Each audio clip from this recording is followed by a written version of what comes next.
no matarás, resonó entre truenos y relámpagos mientras la piedra se grababa con fuego divino.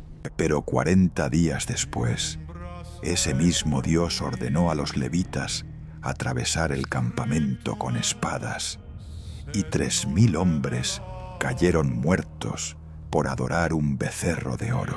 La sangre tiñó la arena sagrada, y nadie se atrevió a preguntar por qué el mandamiento recién entregado no aplicaba cuando era él quien ordenaba la matanza. Siglos de teólogos han sudado tinta intentando explicar lo inexplicable. Millones de creyentes han cerrado sus Biblias incómodos al leer sobre ciudades enteras borradas del mapa, sobre primogénitos egipcios asesinados en una noche, sobre la orden divina de no dejar nada con aliento de vida en Canaán. Mientras tanto, en esas mismas páginas, el mismo Dios llora por Jerusalén como un padre abandonado, perdona a Nínive cuando se arrepiente y proclama que su misericordia es eterna. Dos rostros imposibles en un solo ser, una contradicción que ha hecho dudar a santos y ha dado munición a ateos durante milenios. Pero ¿qué pasaría si ambos bandos estuvieran equivocados? ¿Qué pasaría si los textos antiguos guardaran claves que hemos ignorado por leer con ojos modernos, palabras escritas en la Edad de Bronce? ¿Qué pasaría si la respuesta no estuviera en defender lo indefendible ni en rechazar lo incómodo, sino en entender cómo pueblos antiguos hablaban de lo divino, cómo la violencia sagrada funcionaba en su mundo y por qué la misma Biblia contiene su propia evolución teológica? La verdad sobre el Dios del Antiguo Testamento no es simple, no es cómoda y definitivamente no es lo que te enseñaron en la escuela dominical.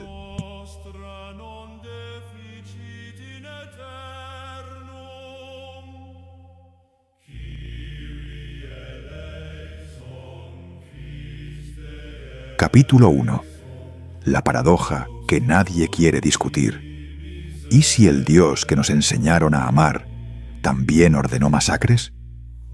Esta pregunta ha provocado más crisis de fe que cualquier argumento ateo, porque no estamos hablando de interpretaciones vagas ni de metáforas poéticas. Estamos hablando de textos explícitos, de órdenes directas, de sangre derramada en nombre de lo sagrado. Y lo más perturbador es que todo esto está en el mismo libro que predica amor y perdón. Miles de personas abandonan sus creencias cada año al descubrir estos pasajes.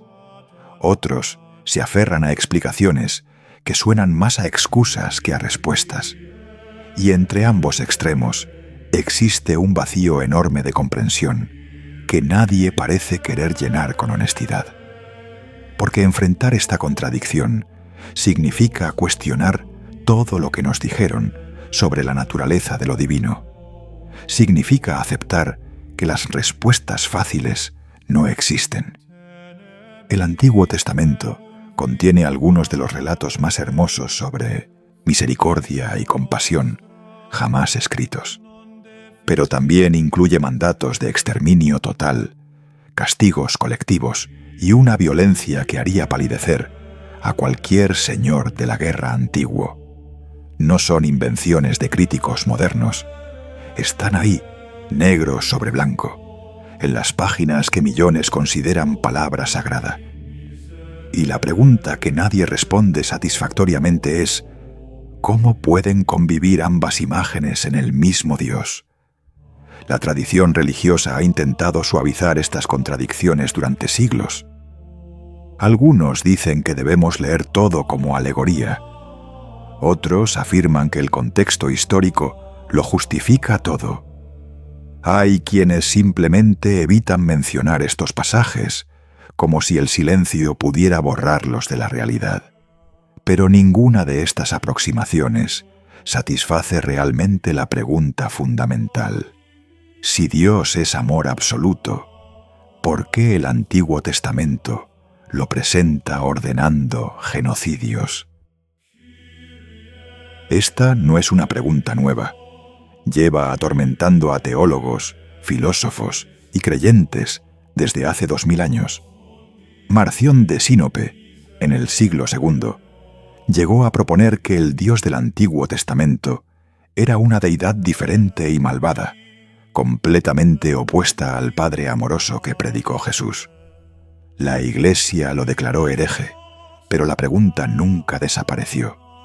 Simplemente fue enterrada bajo capas de dogma y respuestas prefabricadas. El problema se vuelve más complejo cuando analizamos quién lee estos textos y cómo los interpreta. Para un creyente devoto, cuestionar la bondad divina puede sentirse como traición. Para un escéptico, estos pasajes son prueba definitiva de que la religión es invención humana. Pero ambas posiciones simplifican demasiado. Ambas ignoran la riqueza histórica, literaria y teológica que rodea estos escritos. Ambas prefieren la comodidad de sus certezas a la incomodidad de la investigación profunda. Lo fascinante es que el propio Antiguo Testamento muestra una evolución en la comprensión de lo divino. Los primeros libros presentan a un Dios tribal, guerrero, celoso de otros dioses.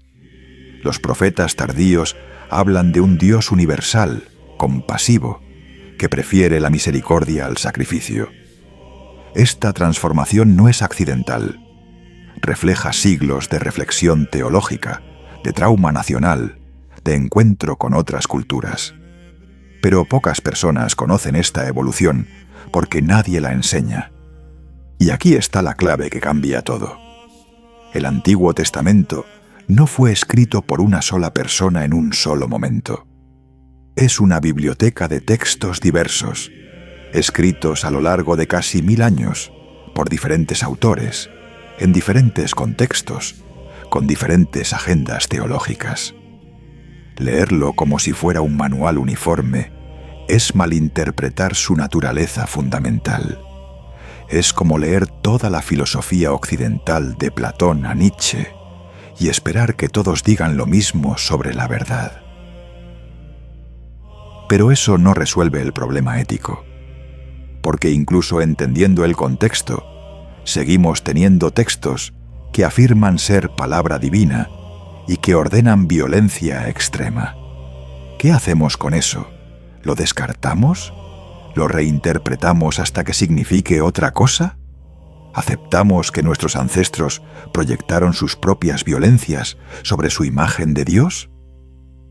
Cada respuesta tiene implicaciones profundas para cómo entendemos no solo la Biblia, sino la naturaleza misma de lo sagrado.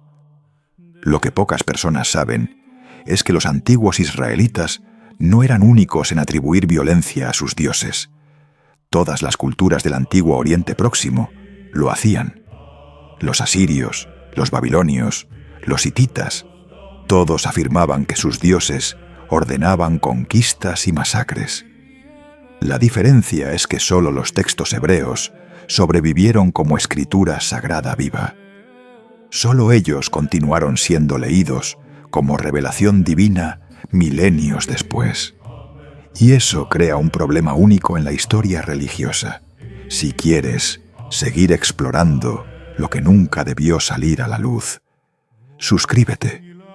Pero aquí viene lo verdaderamente perturbador. No es solo que el Antiguo Testamento contenga violencia, es que esa violencia se presenta como mandato divino directo. No son humanos actuando mal por su cuenta.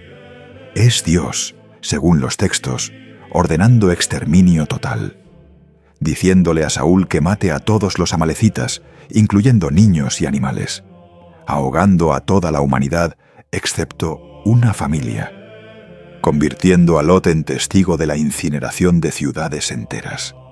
Y luego, en el mismo libro, pidiendo amor al prójimo. La mayoría de creyentes modernos nunca han leído estos pasajes completos. Han escuchado versiones suavizadas en sermones. Han visto adaptaciones cinematográficas que omiten los detalles más brutales. Y cuando finalmente los descubren, la disonancia cognitiva es devastadora, porque nadie les preparó para enfrentar esta realidad. Nadie les dijo que la fe madura requiere wrestling con estas contradicciones, no negarlas. Lo más importante que debes entender es esto. Resolver esta paradoja no significa elegir entre creer ciegamente o rechazar todo. Significa entender que los textos antiguos funcionan de manera diferente a como pensamos. Que el lenguaje religioso no es periodismo histórico. Que la proyección humana sobre lo divino es inevitable y reveladora. Que la violencia en estos textos nos dice más sobre quienes los escribieron que sobre la naturaleza última de Dios. Pero para llegar ahí, necesitas abandonar las certezas cómodas y abrazar la complejidad. Esta serie va a llevarte por un viaje incómodo. Vamos a leer los pasajes que prefieren ocultar. Vamos a examinar el contexto que cambia todo. Vamos a descubrir cómo los mismos autores bíblicos lucharon con estas contradicciones. Y al final tendrás herramientas para entender estos textos de manera honesta, sin simplismos ni escapismos. Porque la verdad, incluso cuando es compleja, siempre es más valiosa que la ignorancia cómoda. La pregunta no es si el Dios del Antiguo Testamento es padre amoroso o guerrero sanguinario. La pregunta real es: ¿qué nos dicen estas imágenes contradictorias sobre cómo los humanos construimos nuestra comprensión de lo divino? Y esa pregunta abre puertas que nadie puede volver a cerrar. Capítulo 2. Cuando Dios ordenó matar. Los pasajes más perturbadores. Vamos a leer exactamente lo que dice la Biblia, sin suavizar, sin interpretar todavía, solo los hechos tal como aparecen escritos. Porque si no enfrentamos estos textos con honestidad brutal, cualquier conclusión que saquemos después será una mentira cómoda. Y esto no es para los que buscan comodidad. Esto es para los que quieren la verdad completa, aunque duela. Comencemos con el diluvio universal. Génesis 6 al 9 narra cómo Dios decide exterminar a toda la humanidad, porque la maldad se había multiplicado en la tierra. No solo a los adultos malvados, a los niños también, a los bebés, a los animales inocentes. El texto es explícito. Todo ser viviente fue borrado de la faz de la tierra, excepto Noé y su familia. Hablamos de un genocidio planetario donde la cifra de muertos sería superior a cualquier guerra, hambruna o pandemia en la historia humana combinadas. Y según el relato, fue decisión divina directa. Pero eso es solo el comienzo. Avancemos a Sodoma y Gomorra en Génesis 19. Fuego y azufre caen del cielo, destruyendo ciudades completas. La esposa de Lot mira atrás y es convertida en estatua de sal. ¿Su crimen? Curiosidad, voltear la cabeza. Y nuevamente no estamos hablando solo de adultos corruptos. Las ciudades tenían niños, ancianos, personas que probablemente no participaban en los actos que supuestamente provocaron la ira divina. Exterminio colectivo sin juicio individual. Luego viene la conquista de Canaán, y aquí es donde muchos creyentes modernos empiezan a sentir náuseas. Deuteronomio 7 es brutalmente claro. Dios ordena el exterminio total de 7 naciones: hititas, gergeseos, amorreos, cananeos, fereceos, heveos y jebuseos. No dice captura, no dice esclaviza, dice destruye completamente. No hagas pactos con ellos, no tengas misericordia. Y el libro de Josué narra la ejecución de estas órdenes con detalle escalofriante. Josué 6 relata la conquista de Jericó. Después que las murallas caen, el texto dice que destruyeron todo lo que había en la ciudad, pasando a filo de espada hombres y mujeres, jóvenes y ancianos, bueyes, ovejas y asnos. Todo. En Josué 8, la ciudad de Ai sufre el mismo destino: 12.000 personas ejecutadas en un solo día. El rey es colgado de un árbol hasta el anochecer. No hay prisioneros. No hay supervivientes excepto los animales y el botín que los israelitas se llevan. Pero tal vez el pasaje más perturbador es la guerra contra los amalecitas en primer libro de Samuel 15. Dios, a través del profeta Samuel, ordena a Saúl: «Ve y ataca a los amalecitas. Destruye todo lo que tienen. No perdones a nadie. Mata hombres y mujeres, niños y bebés de pecho, vacas y ovejas, camellos y asnos». Lee eso otra vez: bebés de pecho. No estamos hablando de metáforas poéticas. El texto hebreo es claro y directo. Y cuando Saúl perdona al rey Agag y conserva el mejor ganado, Dios lo rechaza como rey por no haber sido suficientemente despiadado. La ley mosaica también contiene prescripciones de pena de muerte que hoy consideraríamos aberrantes. Levítico 20 ordena ejecución por adulterio, homosexualidad, blasfemia y hasta por maldecir a los padres. Deuteronomio 21 exige que si un hijo es rebelde y desobediente, toda la comunidad debe apedrearlo hasta la muerte. No estamos hablando de crímenes graves. Estamos hablando de adolescentes rebeldes siendo ejecutados públicamente con la aprobación divina explícita. Y luego están los pasajes donde Dios mismo ejecuta castigos masivos. Números 16 narra cómo la tierra se abre y traga vivos a Coré, Datán y Abiram, junto con sus familias, por rebelarse contra Moisés. El texto especifica que descendieron vivos al Seol, ellos y todos los suyos, incluyendo niños que no eligieron la rebelión de sus padres. Castigo generacional, automático, sin apelación.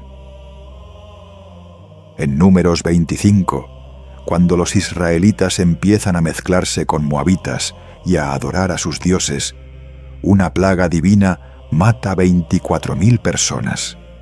Pero antes de eso, Dios ordena a Moisés que tome a todos los jefes del pueblo y los cuelgue públicamente frente al sol para aplacar la ira divina. Ejecuciones públicas como acto de reconciliación religiosa. Y el relato lo presenta como justicia divina, no como exceso humano.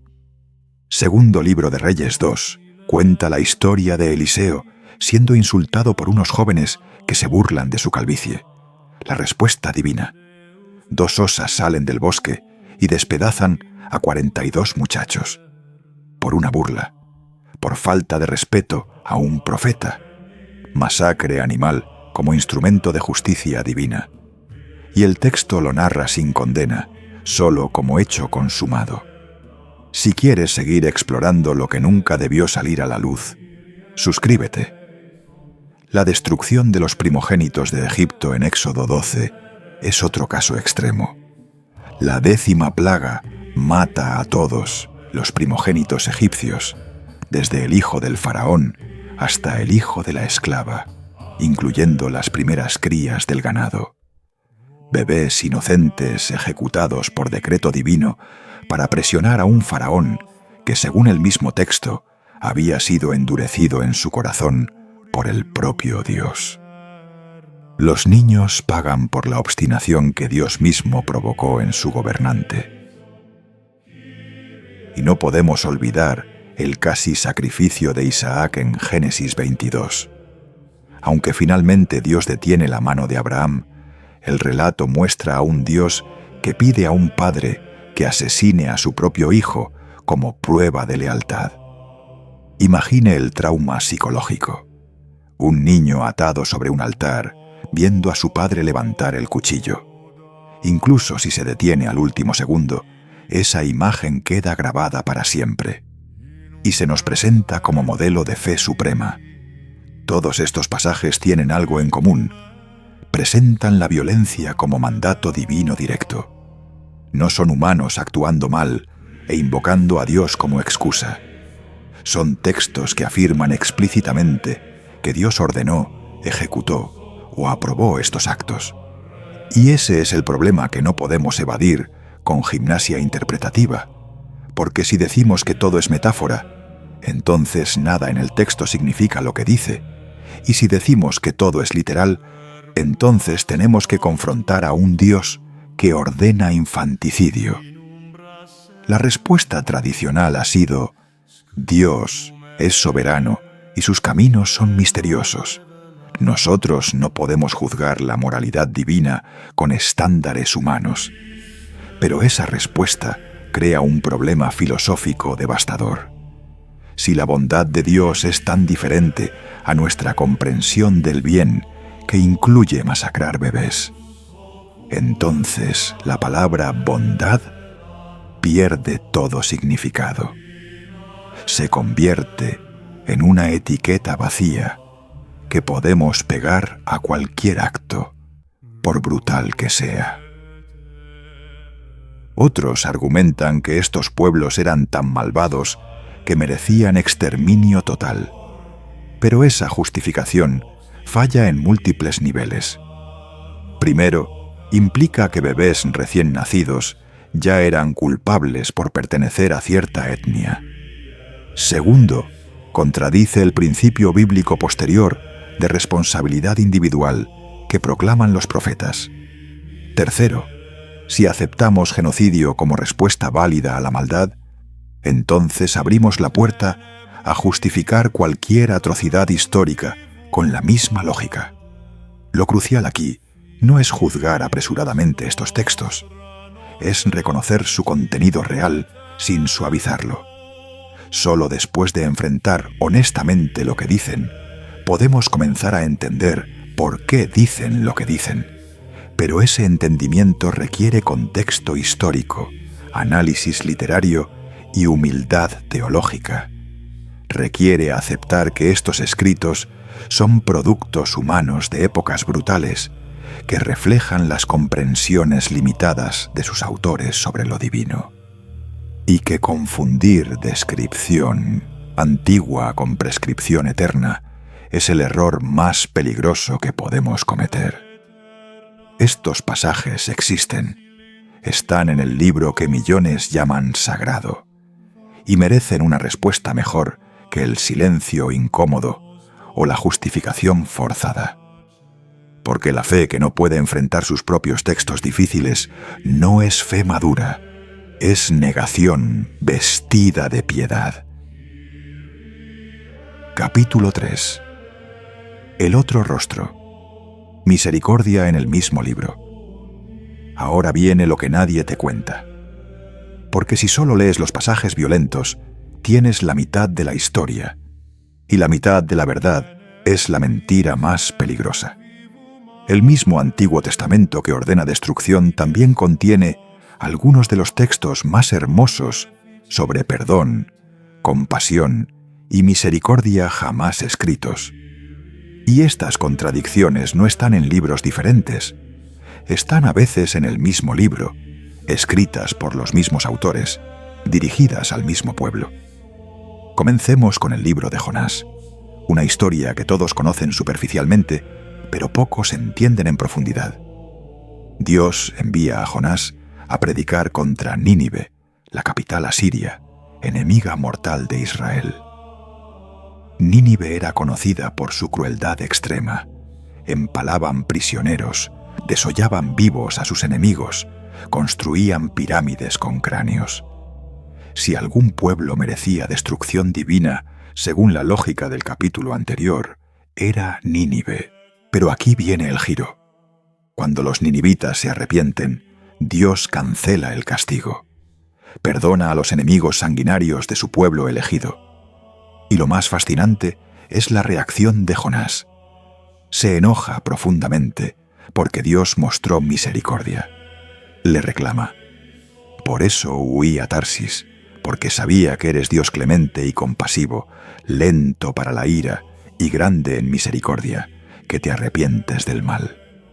Jonás prefería ver destruida a Nínive, quería venganza divina.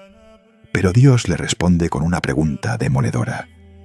¿No debería tener compasión de Nínive, esa gran ciudad donde hay más de 120.000 personas que no distinguen su derecha de su izquierda, y también muchos animales? Un Dios que se preocupa incluso por los animales de sus enemigos. Esta no es una excepción. El Salmo 103 describe a Dios como misericordioso y clemente, lento para la ira y grande en amor. No nos trata como merecen nuestros pecados, ni nos paga según nuestras iniquidades. Tan grande es su amor por los que le temen como alto está el cielo sobre la tierra. Como un padre se compadece de sus hijos, así se compadece el Señor de los que le temen. Este es el mismo Dios que supuestamente ordenaba genocidios.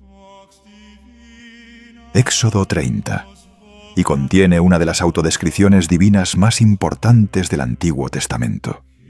Cuando Moisés pide ver la gloria de Dios, éste pasa frente a él proclamando: el Señor, Dios compasivo y clemente, lento para la ira y grande en amor y fidelidad, que mantiene su amor por 1000 generaciones y perdona la iniquidad, la rebelión y el pecado. Esta fórmula se repite múltiples veces en toda la Biblia hebrea. Es la declaración central de la naturaleza divina según el propio texto. El libro de Oseas presenta una de las imágenes más conmovedoras de amor divino.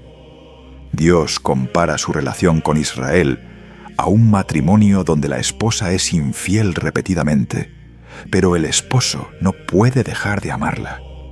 Capítulo 11 es especialmente poderoso. Cuando Israel era niño, yo lo amé. Yo enseñé a caminar a Efraín, lo tomé en mis brazos, los atraje con cuerdas de ternura, con lazos de amor. Me incliné hacia él para darle de comer. Y cuando Israel merece castigo, Dios se debate internamente. ¿Cómo podré abandonarte, Efraín? Mi corazón se conmueve dentro de mí. Se enciende toda mi compasión. Si quieres seguir explorando lo que nunca debió salir a la luz, suscríbete. El profeta Miqueas resume toda la teología en una pregunta retórica.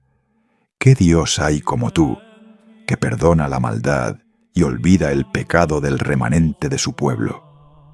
No mantendrá su enojo para siempre, porque se deleita en la misericordia.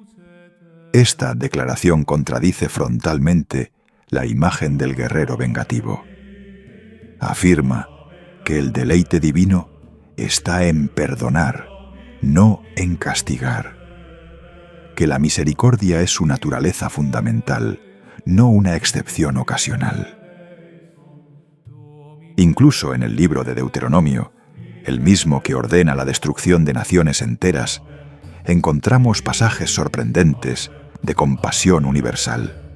Capítulo 10 dice: porque el Señor vuestro Dios es Dios de dioses y Señor de señores, Dios grande, poderoso y temible, que no hace acepción de personas ni acepta soborno, que hace justicia al huérfano y a la viuda, y ama al extranjero dándole pan y vestido. Ama a tu extranjero, porque extranjeros fuisteis en Egipto. Protección explícita para los más vulnerables, incluyendo inmigrantes. El Salmo 145 proclama que Dios es bueno para con todos y sus misericordias sobre todas sus obras. No solo sobre Israel, sobre todas sus obras. Toda la creación está bajo su cuidado compasivo. El Señor sostiene a todos los que caen y levanta a todos los oprimidos. Universal, inclusivo, protector de los débiles. Esto es completamente incompatible con el exterminio étnico sistemático. El libro de Joel contiene un llamado al arrepentimiento que revela la esperanza en la misericordia divina.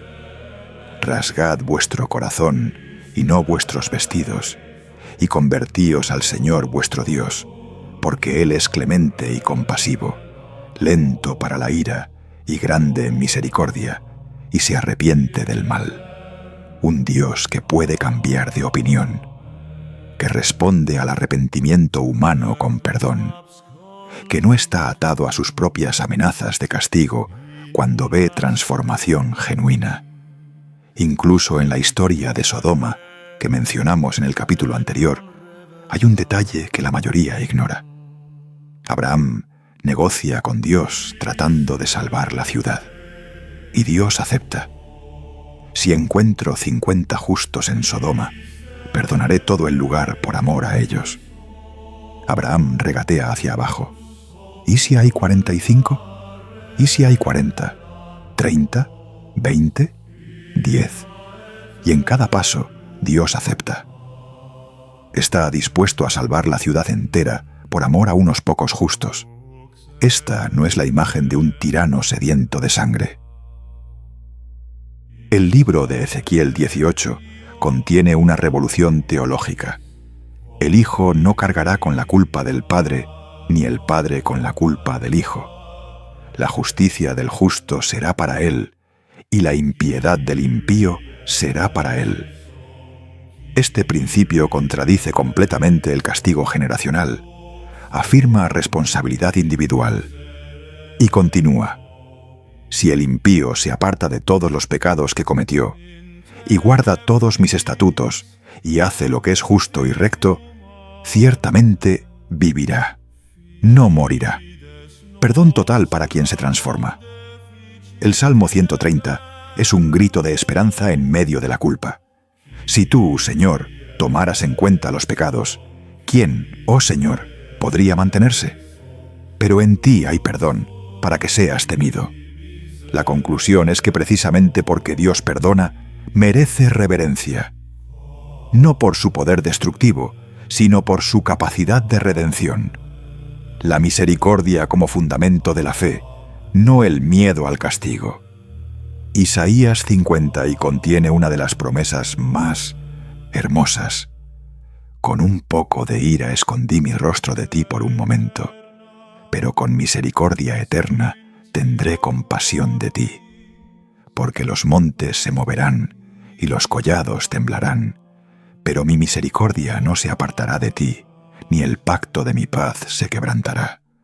La misericordia descrita como eterna, el enojo como momentáneo, completamente opuesto a la imagen de venganza perpetua. Y aquí está la clave que transforma todo. Estos pasajes de misericordia no son pocos ni marginales. Son centrales, repetitivos, fundamentales en la teología del Antiguo Testamento. Aparecen en la ley, los profetas, los salmos. Son pronunciados por Dios mismo, según los textos, y contradicen directamente muchos de los pasajes violentos que vimos antes.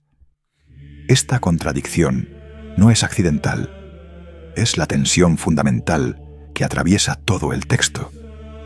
Lo fascinante es que ambos conjuntos de pasajes existen en el mismo canon. Nadie los editó para eliminar la contradicción. Nadie intentó armonizarlos en una narrativa coherente. Se dejaron coexistir en tensión. Y esa tensión nos dice algo profundo sobre cómo los antiguos entendían sus propios textos sagrados. No buscaban consistencia lógica moderna. Buscaban reflejar la complejidad de su experiencia con lo divino. Y esa experiencia incluía tanto juicio como misericordia, tanto violencia como compasión, tanto exclusión como universalidad. El siguiente paso es entender por qué estas contradicciones existen, qué contexto histórico y literario las produjo. Pero antes de llegar ahí, necesitas sostener en tu mente ambas imágenes simultáneamente, el Dios guerrero y el Dios misericordioso. No resolver prematuramente la tensión, porque solo en esa tensión incómoda podemos comenzar a entender qué está pasando realmente en estos textos antiguos. Capítulo 4. El contexto perdido. ¿Por qué los antiguos escribieron así? Aquí es donde todo cambia. Porque hemos estado leyendo textos del segundo milenio antes de Cristo, con ojos del siglo XXI. Hemos aplicado nuestras categorías morales, nuestras expectativas literarias, nuestra comprensión de lo divino a escritos producidos en un mundo radicalmente diferente. Y ese anacronismo ha generado más confusión que cualquier otra cosa. Para entender realmente qué está pasando en el Antiguo Testamento, necesitas sumergirte en el contexto que los produjo. Lo primero que debes comprender es que el antiguo Israel no existía en un vacío cultural. Estaba rodeado de imperios poderosos. Egipto al sur, Mesopotamia al este, los hititas al norte, los pueblos cananeos por todos lados. Y todos estos pueblos tenían sus propios textos religiosos, sus propias narrativas sobre dioses guerreros, diluvios cósmicos y destrucción de ciudades. Los textos bíblicos no inventaron estos temas, los adoptaron, los adaptaron y frecuentemente los subvirtieron de maneras que solo podemos apreciar cuando conocemos los originales.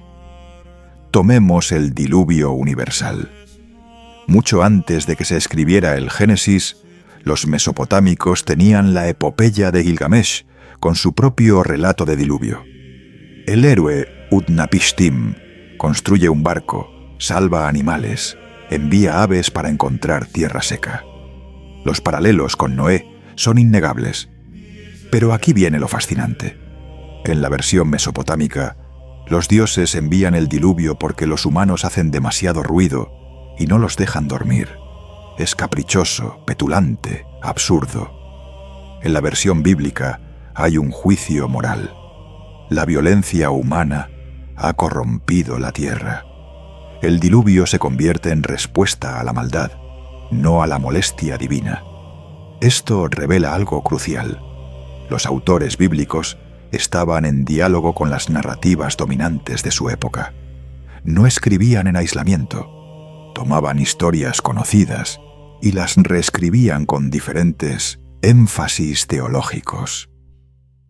Cuando leemos el diluvio literalmente como evento histórico, perdemos completamente esta dinámica literaria.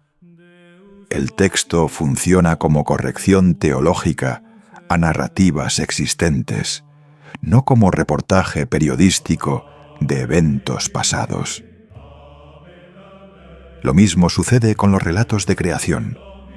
Los babilonios tenían el Enuma Elish, donde el dios Marduk crea el mundo matando a la diosa Tiamat y usando su cadáver desmembrado para formar cielo y tierra. La creación surge de violencia divina, caos y guerra entre deidades. El Génesis 1 presenta un contraste deliberado. Un solo Dios crea por palabra, sin violencia, sin lucha, con orden y propósito. Cuando el texto dice que Dios separó las aguas superiores de las inferiores, está usando imaginería cosmológica, Mesopotamia, pero eliminando el combate mítico. Es polémica teológica, disfrazada de narrativa de creación. Ahora hablemos del género literario, porque aquí es donde la mayoría se equivoca completamente. Los antiguos tenían categorías literarias diferentes a las nuestras. No distinguían entre historia y mito de la manera que nosotros lo hacemos. Tenían épica nacional, etiología, poesía sapiencial, apocalíptica, profecía, ley, crónica y muchas más formas literarias que frecuentemente mezclaban en un solo texto. Leer todo como historia literal es malinterpretar fundamentalmente cómo funcionaba la literatura antigua. La conquista de Canaán en el libro de Josué, por ejemplo, usa el género de la épica de guerra del antiguo Oriente Próximo. Este género tenía convenciones específicas: hipérbole extrema, números inflados, destrucción total de enemigos, intervención divina directa. Los anales asirios están llenos de declaraciones idénticas. Destruimos completamente tal ciudad. No quedó ni un alma viva. Nuestros dioses nos dieron victoria total. Los arqueólogos saben que estas afirmaciones eran exageraciones retóricas. Las ciudades supuestamente aniquiladas seguían existiendo décadas después.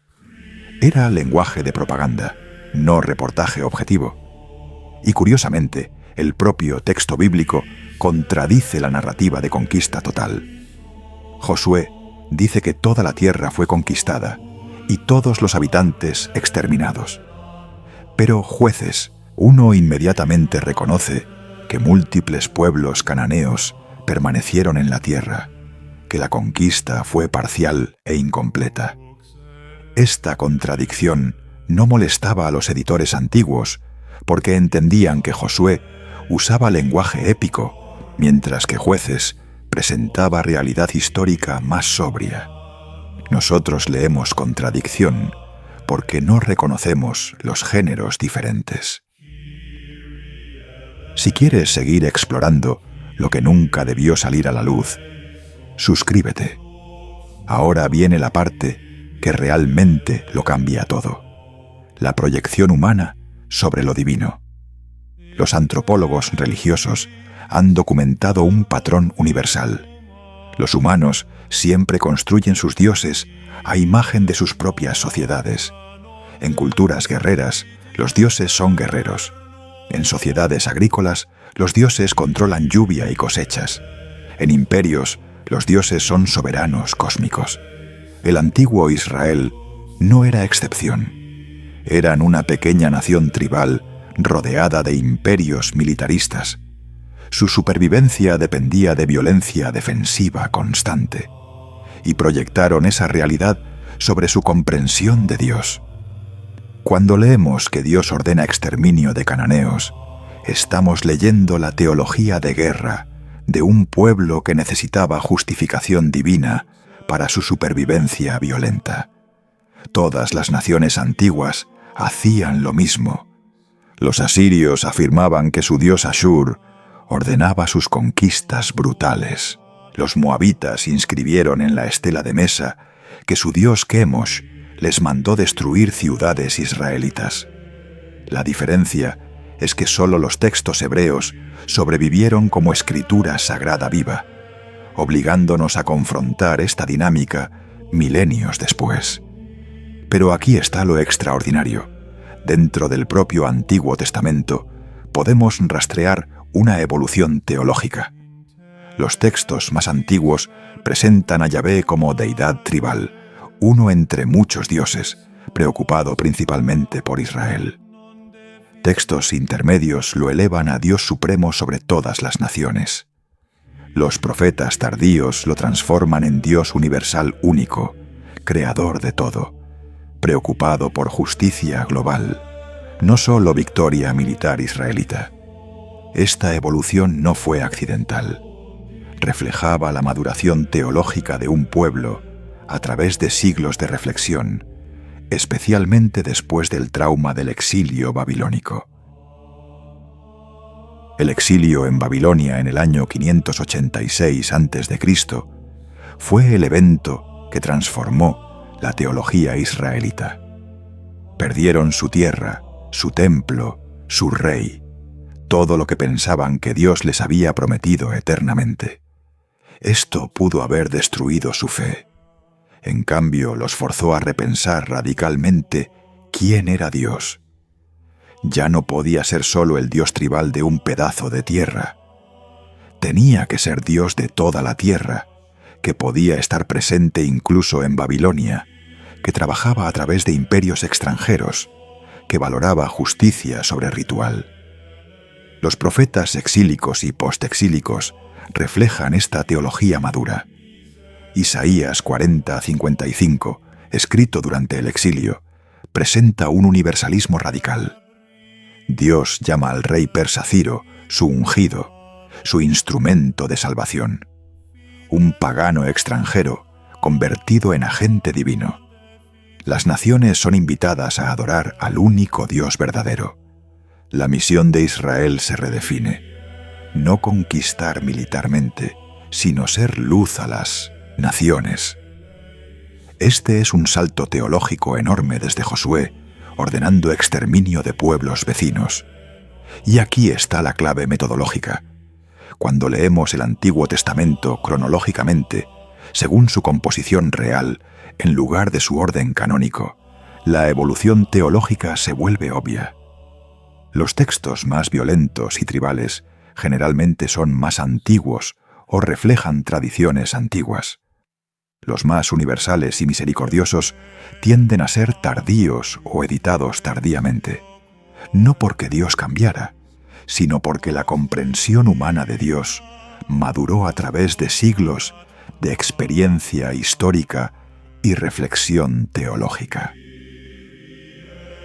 El problema surge cuando tratamos el texto como dictado divino uniforme, en lugar de registro humano de búsqueda espiritual.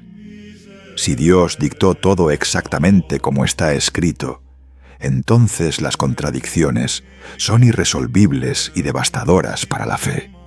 Pero si los humanos escribieron sobre Dios usando las categorías, géneros y comprensiones disponibles en sus épocas, entonces las contradicciones se vuelven evidencia de honestidad. Muestran un pueblo luchando genuinamente con su experiencia de lo divino, sin pretender tener todas las respuestas correctas desde el principio. Lo último que necesitas entender es que el fundamentalismo literalista es un invento moderno. Los rabinos antiguos usaban múltiples niveles de interpretación: literal, alegórico, moral, místico. No se escandalizaban por contradicciones. Las usaban como puntos de partida para discusión teológica profunda. La obsesión moderna con inerrancia literal habría sido incomprensible para ellos. Entendían que los textos sagrados funcionaban de maneras más complejas que simple reporte factual. Cuando comprendes todo esto, el Antiguo Testamento se transforma. Ya no es un libro de respuestas definitivas que debes defender o rechazar totalmente. Se convierte en registro fascinante de cómo un pueblo antiguo luchó por entender lo divino en medio de violencia, trauma, exilio y esperanza. Sus proyecciones, sus evoluciones, sus contradicciones, todo se vuelve profundamente humano y precisamente por eso, profundamente relevante. Capítulo 5. La verdad incómoda. Reconciliando la imagen fragmentada. Entonces, ¿qué hacemos con todo esto? Hemos visto la violencia más brutal atribuida a Dios. Hemos descubierto misericordia infinita en el mismo libro. Hemos entendido el contexto que produjo estas contradicciones. Pero todavía queda la pregunta esencial: ¿cómo reconciliamos estas imágenes fragmentadas en algo coherente que no sea ni negación ingenua ni cinismo destructivo? La primera verdad incómoda es esta: no puedes resolver la paradoja eliminando uno de los lados. No puedes simplemente ignorar los pasajes violentos y pretender que el Antiguo Testamento es solo amor y flores. Tampoco puedes enfocarte solo en la violencia y declarar que el Dios bíblico es un monstruo. Ambas aproximaciones son intelectualmente deshonestas porque seleccionan evidencia conveniente mientras descartan lo que contradice sus conclusiones previas. La madurez espiritual e intelectual requiere sostener la tensión completa. Segunda verdad es que estas contradicciones no son errores, son características. El Antiguo Testamento es una biblioteca de textos escritos a lo largo de casi 1000 años por diferentes comunidades en diferentes contextos históricos. Refleja evolución teológica, debate interno, múltiples perspectivas coexistiendo sin armonización forzada. Los editores finales que compilaron estos textos en su forma canónica vieron las contradicciones y las dejaron ahí deliberadamente, porque entendían algo que el fundamentalismo moderno olvidó. Los textos sagrados no tienen que ser uniformes para ser profundos. Lo que realmente está pasando en el Antiguo Testamento es un largo proceso de proyección y corrección. Los humanos siempre proyectan sobre Dios sus propias realidades, valores y necesidades. Los israelitas antiguos, viviendo en un mundo de violencia tribal constante, proyectaron un Dios guerrero que justificaba su supervivencia violenta. Pero dentro de esa misma tradición surgieron voces proféticas que desafiaron esa proyección, que declararon que Dios prefiere misericordia a sacrificio, justicia a ritual, compasión universal sobre triunfo tribal. Esta tensión entre nacionalismo religioso y universalismo ético atraviesa todo el Antiguo Testamento. Deuteronomio ordena exterminio de naciones vecinas. Pero Ruth, una moabita, se convierte en ancestro del rey David. Jonás quiere ver destruida Nínive, pero Dios la perdona. Esdras demanda expulsión de esposas extranjeras, pero Isaías declara que extranjeros y eunucos serán bienvenidos en el templo. No hay resolución editorial, solo tensión productiva que invita a reflexión continua. Y aquí está la clave que lo transforma todo. Si entiendes el Antiguo Testamento como registro de búsqueda humana, en lugar de dictado divino perfecto, las contradicciones se vuelven evidencia de honestidad brutal. Este pueblo no editó sus textos para hacerlos teológicamente coherentes. Preservaron sus luchas, sus evoluciones, sus debates internos.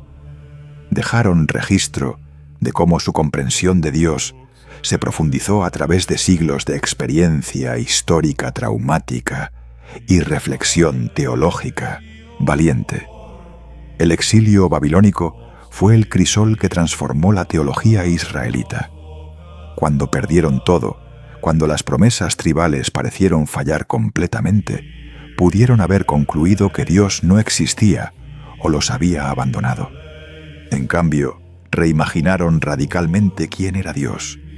Ya no el Dios nacional de un territorio específico, sino el Dios creador de toda la tierra. Ya no obsesionado con pureza ritual y victoria militar, sino apasionado por justicia, misericordia y transformación del corazón humano.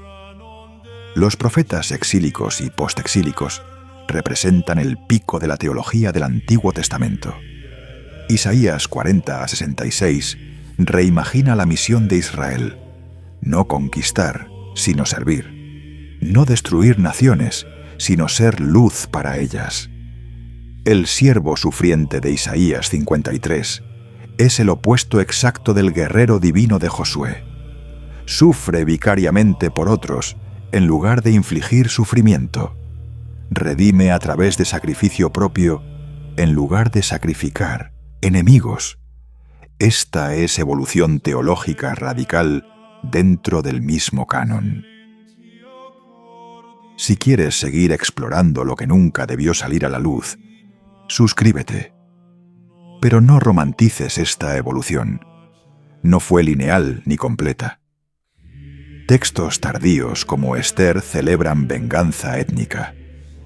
El libro de Crónicas, escrito después del exilio, intensifica el nacionalismo religioso en su reescritura de la historia. Incluso dentro de libros proféticos tardíos, encontramos tensión entre universalismo e identidad exclusiva. La evolución fue real pero desordenada, con avances y retrocesos, exactamente como esperarías de un proceso humano genuino. Entonces, ¿qué significa esto para cómo leemos estos textos hoy?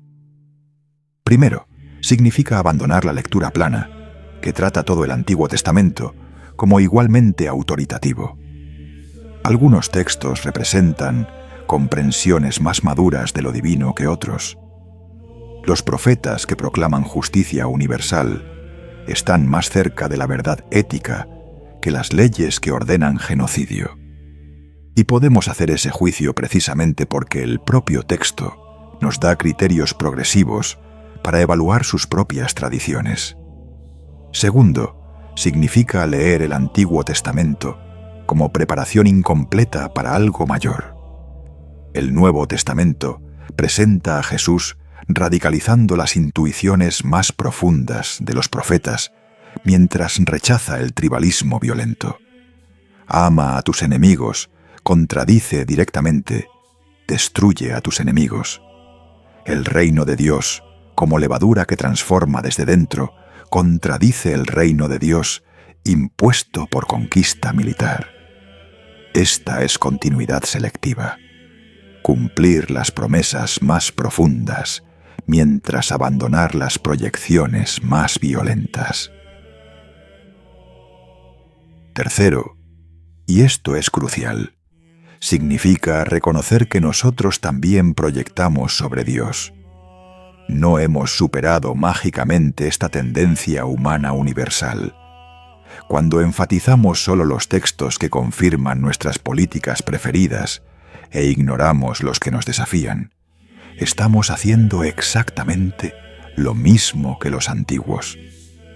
La diferencia es que tenemos el registro completo de su proceso, incluyendo sus errores y evoluciones, como advertencia contra nuestra propia autojustificación religiosa.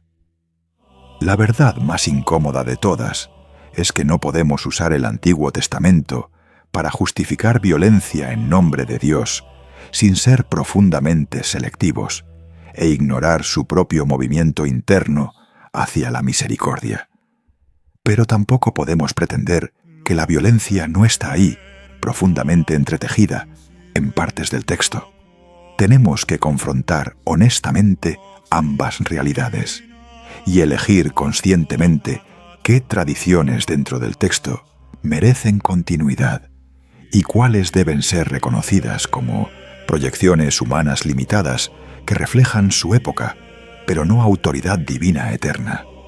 Esto no es relativismo, es discernimiento. Es usar los propios criterios que el texto desarrolla, sus voces más maduras y proféticas, para evaluar sus voces más primitivas y tribales. Es reconocer que revelación no significa información perfecta, dictada desde el cielo, sino comprensión progresiva, que emerge a través de encuentro humano, genuino, con lo divino, a lo largo del tiempo. Y ese proceso no terminó cuando se cerró el canon bíblico. La pregunta con la que empezamos era: ¿el Dios del Antiguo Testamento es Padre amoroso o guerrero sanguinario? Y la respuesta es: ninguno de los dos, según lo imaginaron los antiguos, y ambos según lo proyectaron. El Antiguo Testamento no te da un retrato fotográfico de Dios, te da un registro humano de búsqueda de Dios, con todos los errores, contradicciones, evoluciones y destellos de verdad que eso implica. Y precisamente por ser registro humano honesto, en lugar de propaganda perfecta, tiene valor duradero. Lo que hace al Antiguo Testamento único no es que evitó proyección humana sobre lo divino, es que preservó el registro completo de esa proyección, incluyendo las correcciones proféticas internas. Es que documentó la evolución de Dios tribal a Dios universal, de Dios guerrero a Dios de justicia misericordiosa. Es que dejó las contradicciones visibles en lugar de ocultarlas bajo edición apologética. Y esa honestidad brutal es más valiosa que cualquier texto que pretendiera perfección uniforme. Si sales de esta serie con algo, que sea esto: los textos sagrados no requieren perfección para tener valor, requieren honestidad. El Antiguo Testamento es profundamente honesto sobre la lucha humana por entender lo divino. No te da respuestas fáciles, te muestra el trabajo duro de generaciones buscando verdad en medio de violencia, trauma, esperanza y transformación. Y te invita a continuar esa búsqueda con la misma honestidad brutal, sin pretender que las respuestas son más simples de lo que realmente son. La paradoja permanece. Pero ahora tienes herramientas para navegarla sin caer en simplismos destructivos. Puedes reconocer la violencia sin usarla como excusa para despreciar todo el texto. Puedes celebrar la misericordia sin ignorar las contradicciones. Puedes ver la evolución teológica sin perder respeto por la búsqueda genuina. Y puedes aplicar las lecciones de su proceso a tu propia lucha por entender lo sagrado en un mundo que todavía mezcla violencia y compasión, juicio y gracia. Eso es lo que nadie quería que descubrieras, que la complejidad es más valiosa que la certeza, que la honestidad es más sagrada que la perfección, que las preguntas difíciles merecen respuestas complejas y que los textos antiguos que preservaron sus contradicciones tienen más que enseñarnos que los modernos que pretenden tener todo resuelto.